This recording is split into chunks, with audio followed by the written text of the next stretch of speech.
The Bliss Business Podcast, the show about empathy, connection, and consciousness in business. Today's episode is brought to you by Zero Company, your paid search, social media, and programmatic ad experts. Hello and welcome back to the show. We are talking about differentiation in your business and doing it the Bliss way.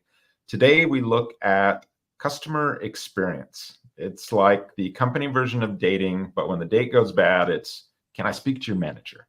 So I'm Stephen Sakach here with Tullio Siragusa and Ash Maher. Hey, guys. Hey. Hello. So let's get into it. We're talking about differentiation in your business, how you stand out from a crowd or the competition. So there are a lot of ways you can accomplish this, but we are focusing today on one area, that's the customer experience. All the ways you interact with the customer from their first touch to after they've purchased your product or service. And in a marketplace where there aren't a lot of differences in, maybe if you're in some business where there's not a lot of differences in price or, the product, maybe customer experience can be kind of that critical differentiator for you. Do this right, you can have higher levels of loyalty, customer advocacy, where your customers are your best marketers. Do it wrong and they can bolt, and you have that negative word of mouth and bad social media and all that stuff that comes with it.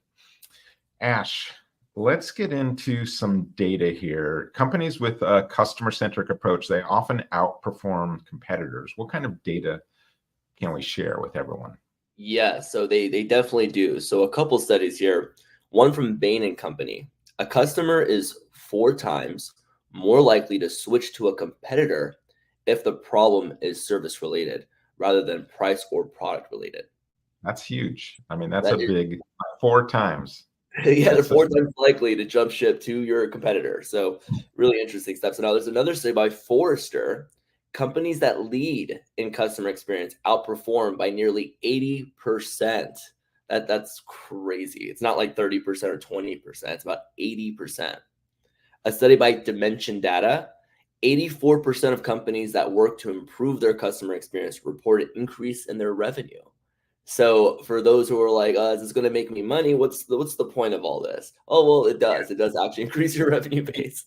If you've got to sell some of the stuff that we're talking about here in this podcast, here's some data that would be like, hey, boss, hey, Mr. Manager, I think we should do this and this. Here's why. Here's the data. Exactly. Right. Now, this is a study by American Express Customer Service Barometer. American consumers will pay 17% more to purchase from a company with a reputation for great customer service.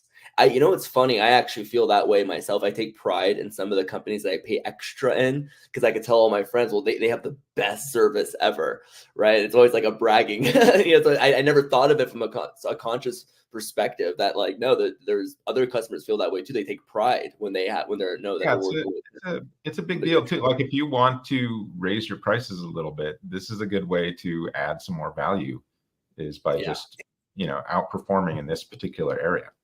Exactly. Another study by Forrester, brands delivering superior customer experiences bring in 5.7 times more revenue than competitors that lag in customer experience. And then we have one more. Customer-centric companies are 60%, again, for the money-driven bosses, 60% more profitable than companies that don't focus on customers at all.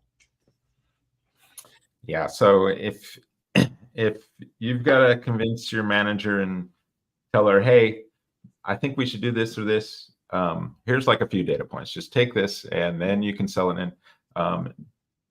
Hopefully you're selling in something and they see the empathetic value here and the loving approach and they're fully on board to begin with. But, it's always good to have that data, I think, if you're looking for areas to improve. Tullio, let's talk about some key elements of exceptional customer experience. Yeah, absolutely. And I'll add that the beauty of this, and this is why empathy is the cornerstone of all this, it's not about meeting the transactional needs of people. Anyone can do that. It's about meeting the emotional needs of people. That's what we're talking about in the experience. So Empathy plays a big role in this. In fact, it's the very first stage. If you're into design thinking, it's empathizing, right? So that's really understanding and addressing the customer's needs, not just their transactional needs, but their emotional needs. So, for example, it's really about putting yourself in the shoes of the customer and understanding their pain points, but also what their motivations and desires are. That's the triangulation. It's like, you can solve a problem, that's nice, but does it solve their needs from a desire or motivation point of view? You have to triangulate those things. And companies that excel at customer experience, they also prioritize listening to their customers and addressing their needs in a very personalized manner.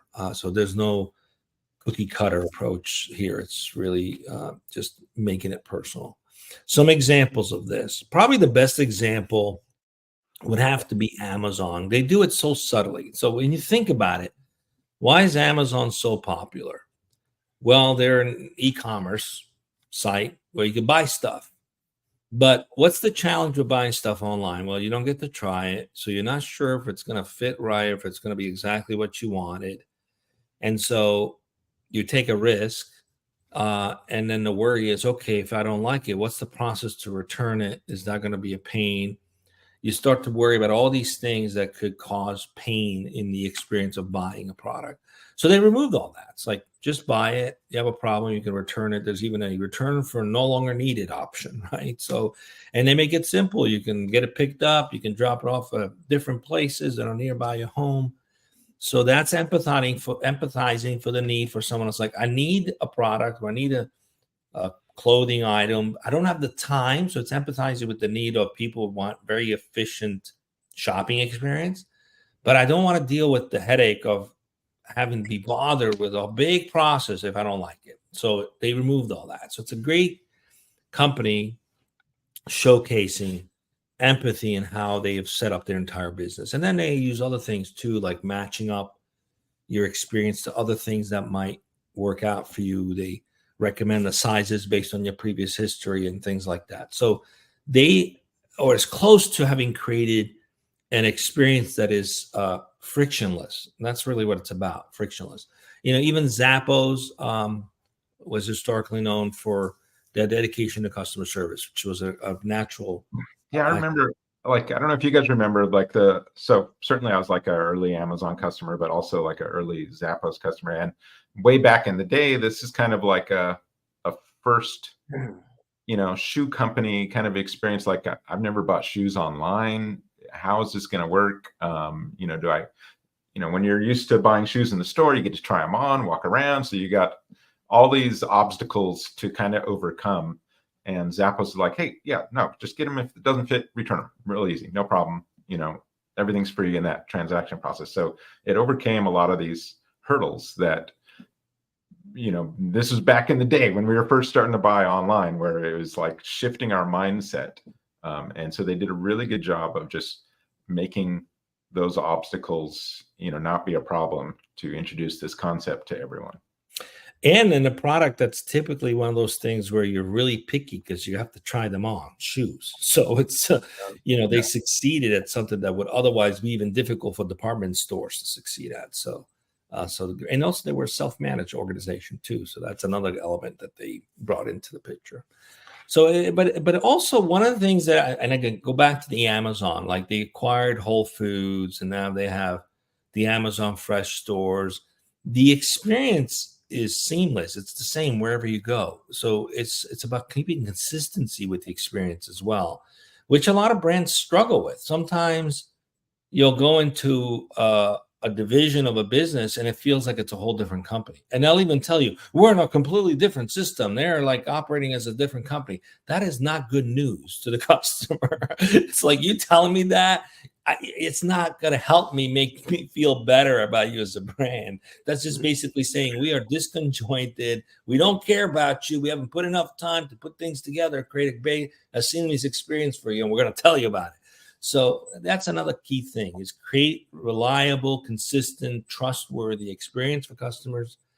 And then part of that is just being open to what that looks like, what the challenges are around that, and discussing those challenges and continuing to maintain that consistency, especially as the business scale. That's always the big question. Can you maintain that as you scale? But with effort and ongoing effort, it's possible. And it's part of making sure that is part of the brand voice, the technologies that are invested to create that consistency, the staff training that's invested in to create that consistency. That is about maintaining the brand voice. So scaling shouldn't be something scary. It just has to be done in lockstep with maintaining that brand voice. And all that is possible through investment in personalization, right? Creating experiences that feel individualized for customer. That's really the power of personalization, is to create an experience where feel like I'm your number one customer. Like, no, you don't take care of anyone else as good as you take care of me. It's not about creating competition with other customers. It's just the feeling that you want to get. You want to feel like you're being taken care of. So that can range from product recommendations based on past purchases to tailored email campaigns that address specific needs. There's so much data stream you can capture about your customer, things that they're doing. Are they getting married? Are they having a child? There's so much data that can be gathered that can tell you a story about the timing and the opportunity to be presenting something that's of value that can create a good experience. And that requires technology, right? You need to enable your business to have the right technology to do that effectively, especially with AI. That's one way to scale personalization, in a massive capacity. You can do that with AI much better than you have in the past. And some examples of that is, for example, like Netflix, right? Every Netflix member or subscriber, they have a personalized experience. So imagine millions of people that have personalized experience. You can't do that without investing in good technology infrastructure. And even Starbucks with their reward program, that's another example of investing in creating personalization at scale. So we've got kind of this exceptional customer service is kind of based on, so we got empathy, consistency, personalization. These are all kind of some key components. Let's dive into just some examples of differentiation through customer experience. What do you guys think of, Ash, when we're talking about this aspect? What comes to mind for you? One of the things I find super interesting was maybe it was like 2 or 3 years ago, Google's curriculum had rolled out with their learning processes. And one of the things that they had mentioned in the curriculum is that users today are remembering the experience they have with the brand and the actual brand itself, right? So a lot of things that you could bring on to differentiate yourself, in terms of the market, how can you guys, what are some of the competitive advantages you could have? Is I believe you can go ahead and do some of that competitive research and see what are some of the pain points that customers are speaking, not just to your business alone, but maybe to the industry, and find those differentiators. And a lot of times it could be service-based. It could be something, maybe an issue when a customer has an issue with your business, and how they can articulate their problems, maybe making that process more streamlined. Maybe there's even data allocation where you can go ahead and actually ask, not allocation, the wrong verbiage, but data acquisition, where you could actually, ask your customer base, hey, how can we do better by you guys? What are some initiatives you'd like us to focus on? How can we create this feedback loop from business to business? So these are a couple of things that businesses can do to speak more directly to their customer. I know Elon Musk is really, he's probably not the best example right now, but in terms of how he was able during the time of when Tesla was at its high days and SpaceX, he was speaking directly to his customers. I think one streamlined approach he found was through the platform of Twitter at the time. He was able to speak directly to his customers. And I think that's another way you could differentiate yourself as a brand, if you're actually having these conversations and acknowledging your customer base when they express issues and so on. I think that was a huge difference that Elon brought to the game when he, as the CEO and founder, was actually communicating and responding to people when they would either try to heckle him or bring up an issue that he found was relevant to the business and brand.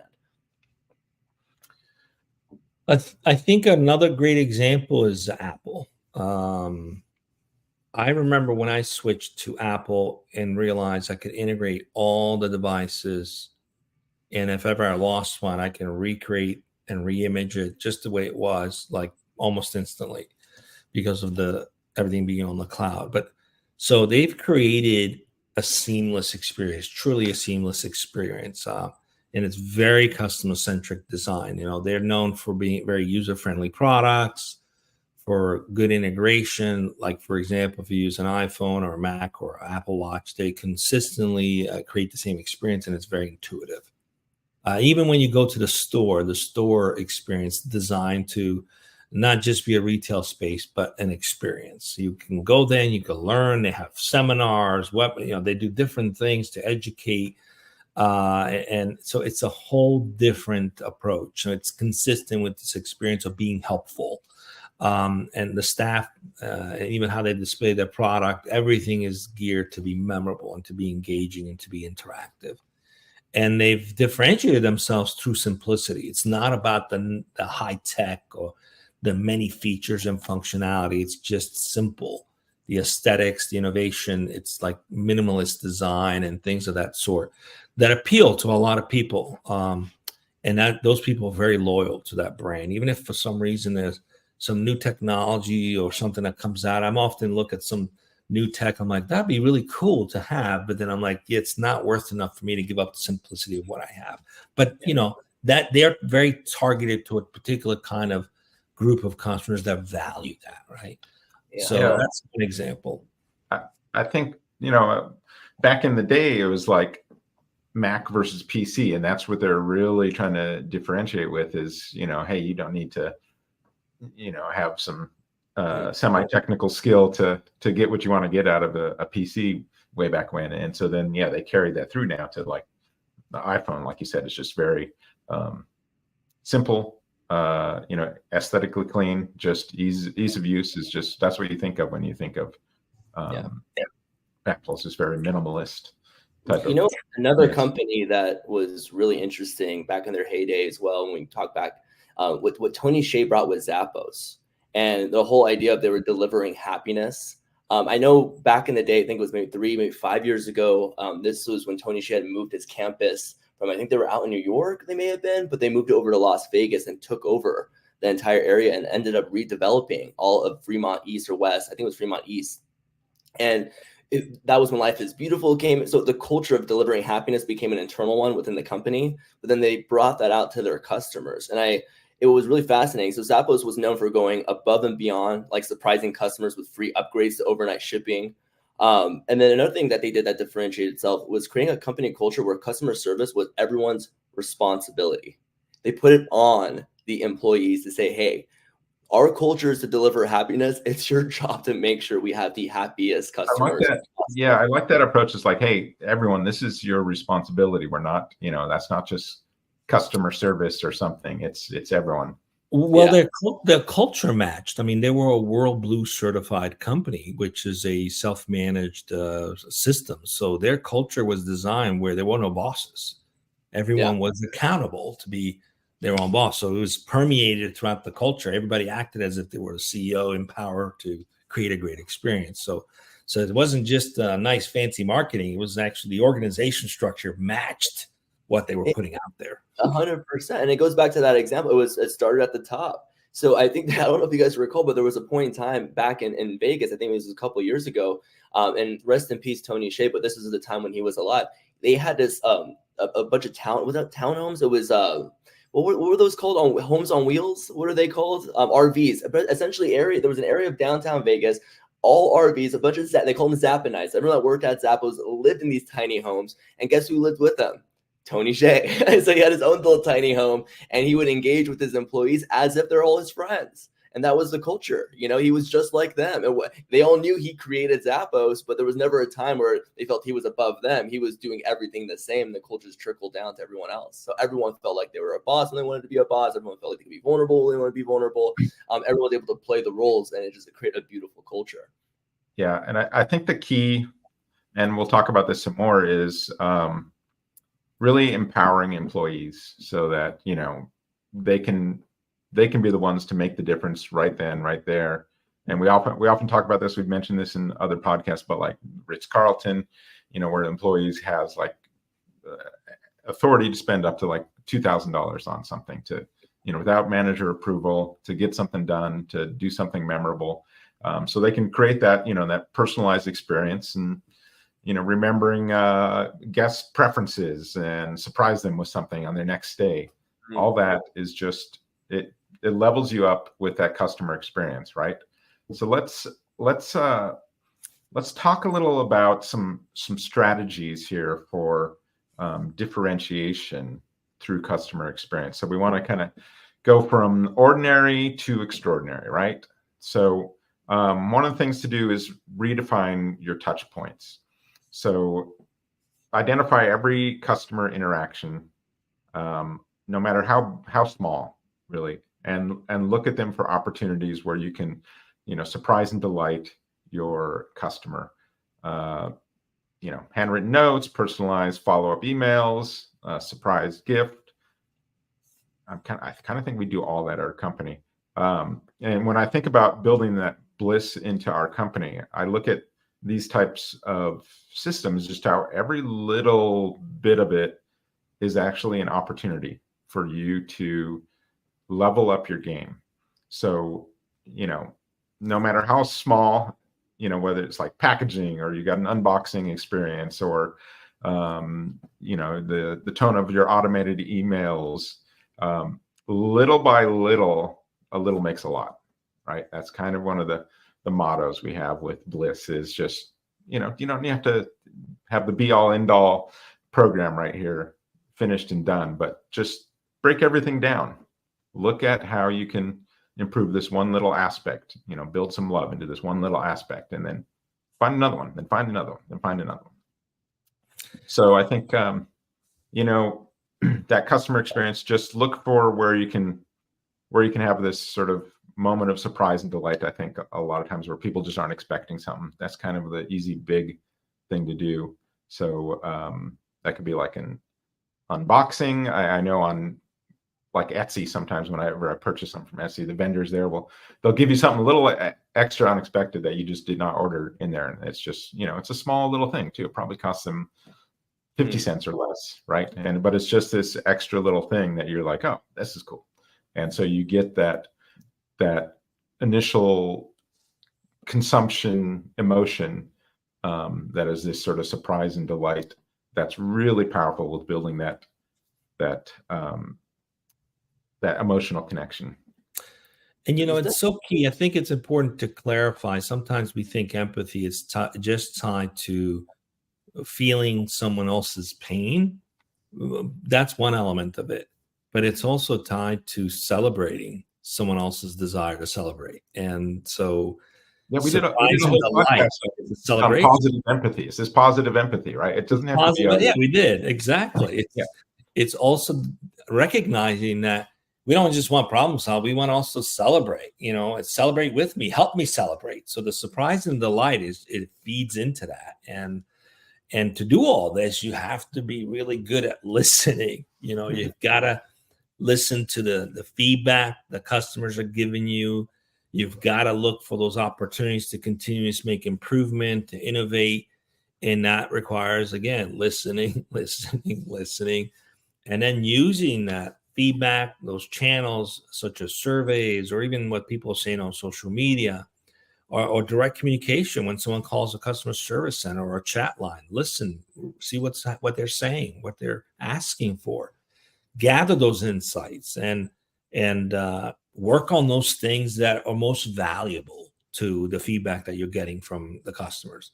And then close the loop on this feedback. It's not just important to collect it and to act on it, but it's also important to show the customers how their opinions have shaped your business and how they matter and what they're implementing based on those suggestions, and communicate those changes.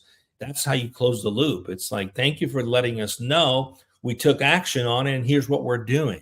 Bring them back into the conversation. And then finally, like a perfect example of this is companies like Tesla. They use customer feedback to continuously improve their product.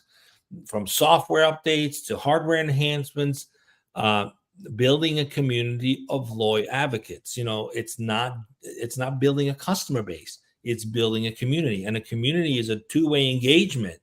So they actually exemplified that really well. It's almost like a cult.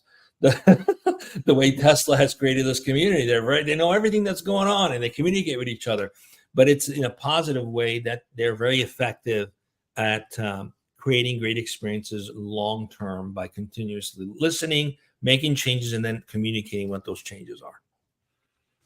Yeah, Ash, we mentioned Tesla. They use technology really well on there. So what other ways might we use technology to help in this area?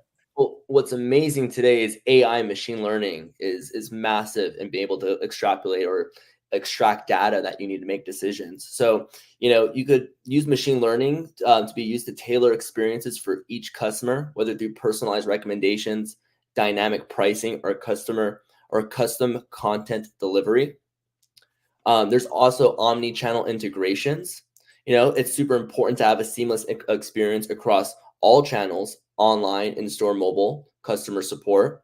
So customers should be able to start an interaction in one channel and continue in another without any friction.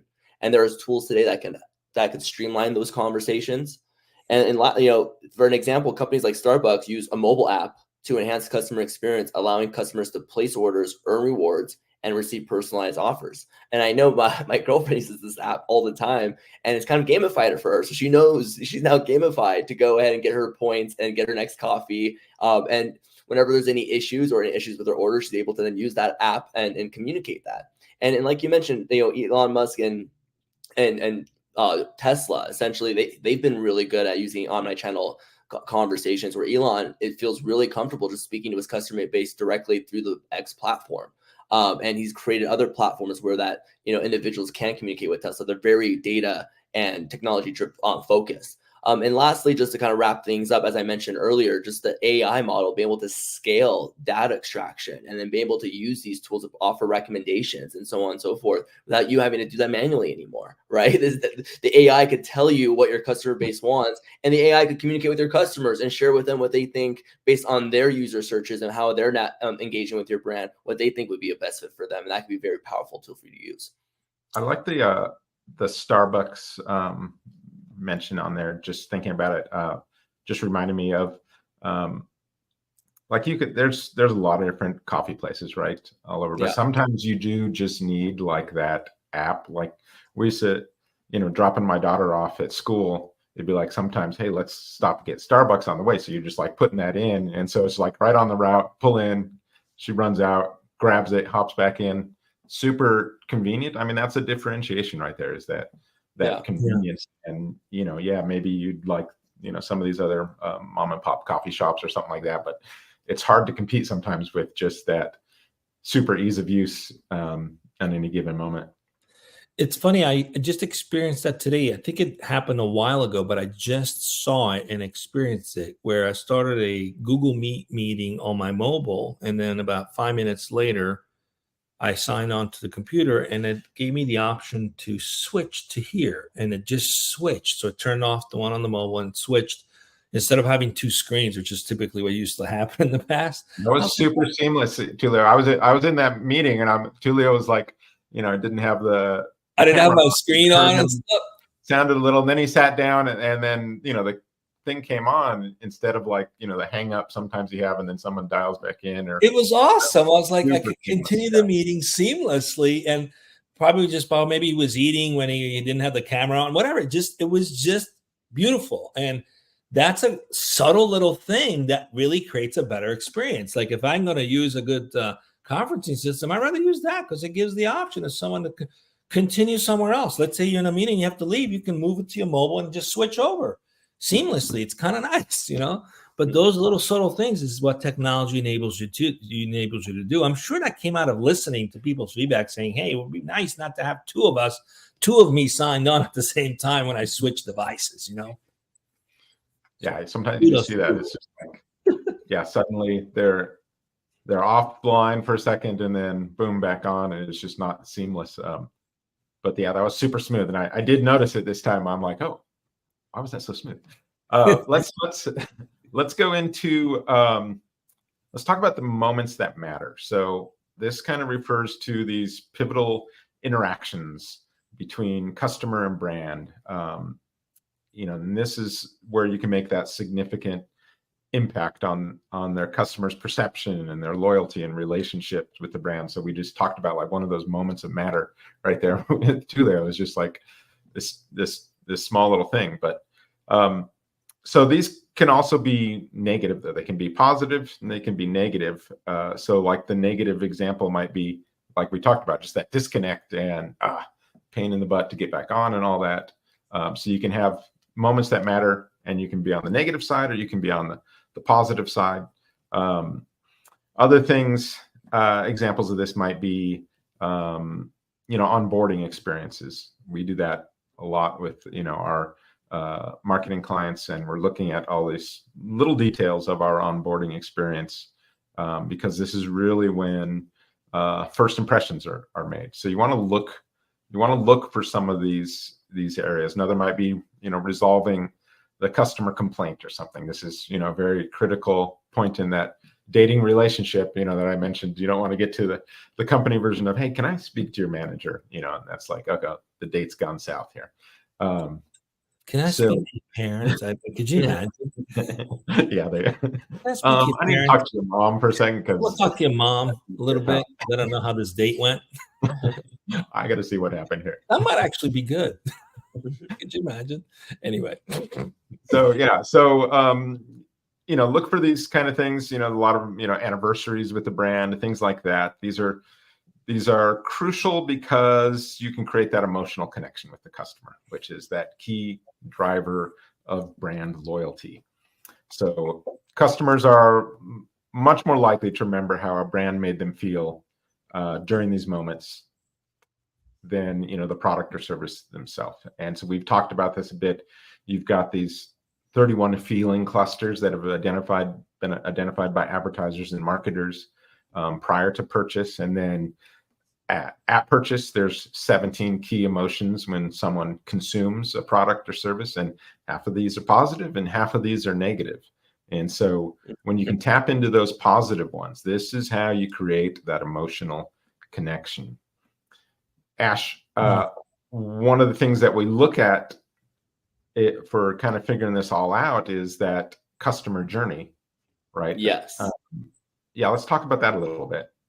Absolutely. So it's super, super important to map out your customer journey, because at those points in time, you can then determine what are the points that matter for each point in the customer journey. Now, if you don't, and just, audience, we have a ton of content, previous podcasts where we talk about the customer journey. If this is a newer concept for you all, for new business owners and so on. But it's super important to know, like if you're in let's just say, for example, a customer's already purchased with you. They're now in your business, right?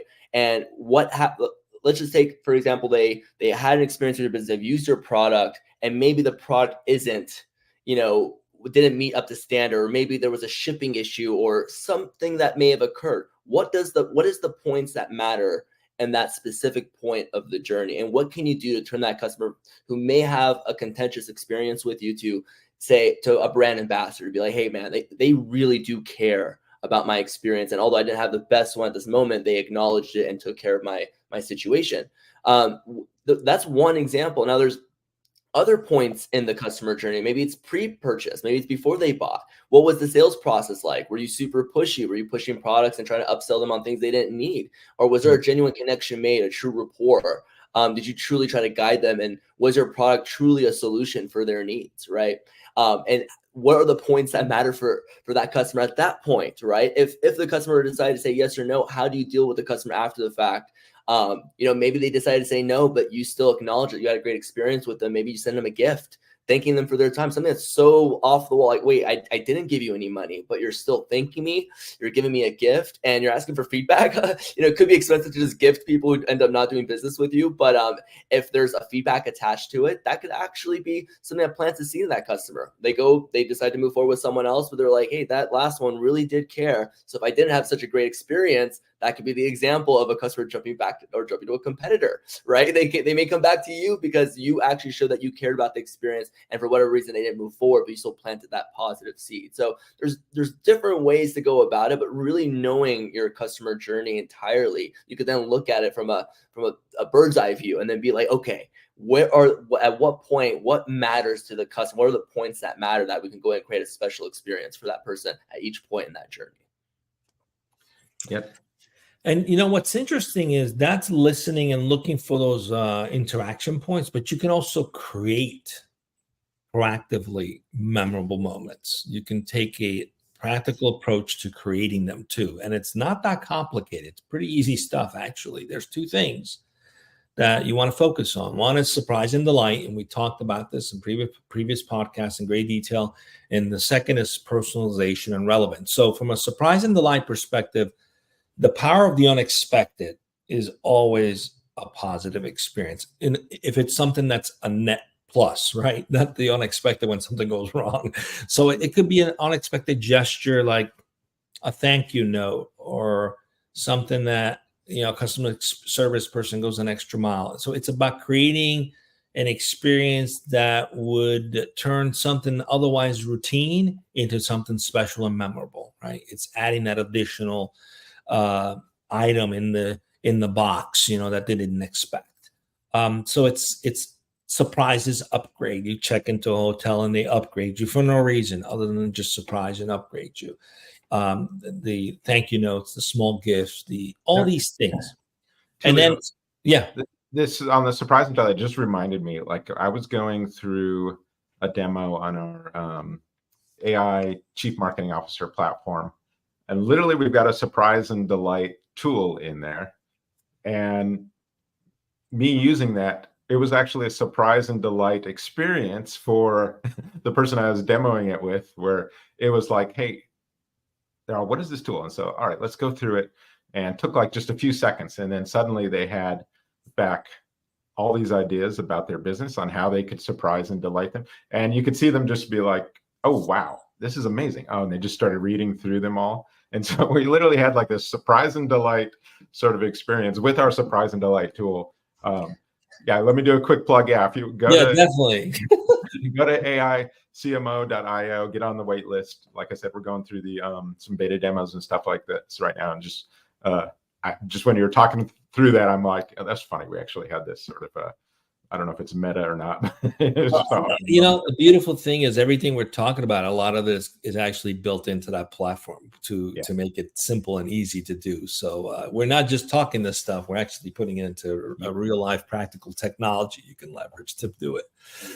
Talking about surprise in life, for example, Ritz-Carlton, the employees can go above and beyond to create a special moment for their guests. They have budget capability that they can at their disposal to create a special surprise, whether it's an anniversary cake or a guest room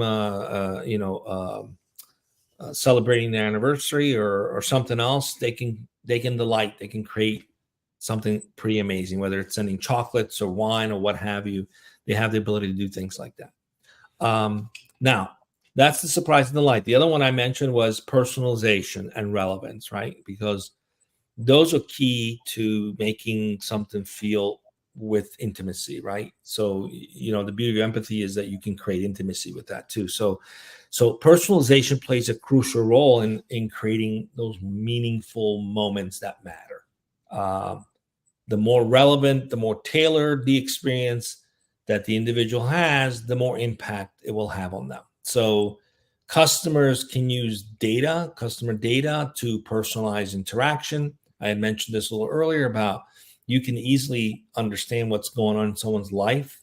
There's plenty of data you can access to see if someone's about to have a child or getting married or just got engaged or just had a promotion or just graduated college. So many different data streams you can tap into. There's some of the stuff you have to purchase, but the idea is that you can get enough insights that can personalize what you have to offer with messaging and even offers that's relevant to that individual. And you could do it at scale with like artificial intelligence with AI and even big data. So Real world example is Spotify's Wrapped campaign, where they leverage user data to create a personalized year in review for each user, making them feel valued and understood. It's like, it's a wrap, right, for the year, and you kind of get a window into what that was like for you. And it's like a nice little collection, nice little gift, like a nice little review.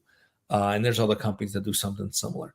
But those things make you remember why you have that subscription or why you use that service. They're subtle, but they're so impactful because they make you feel special. That's something that's specifically created for you, not something that was sent to 1,000 people. So what we ultimately want here is to kind of build a culture that prioritizes these moments that matter. So, it shouldn't be seen as this one-off kind of effort. This random act of kindness. I said we'd rather have this be a systemized act of kindness, plural, where it just happens over and over again, no matter which employee is there. So how can you get that embedded in your company? So I think, obviously you want leadership to kind of model and reinforce the importance of these moments across the organization. But, really, I think we like to put an emphasis on is that anyone can find these opportunities, and bring them to the team or discuss them. And like we said at the beginning of the podcast, we've got all that data there if you need it to bring that to your boss and ask her whether we can go through this or not, and so Ash mentioned all that above. Take it, make your case for you. So yeah, embedding this into the culture. A couple things to consider with this is you're going to need, continuous training.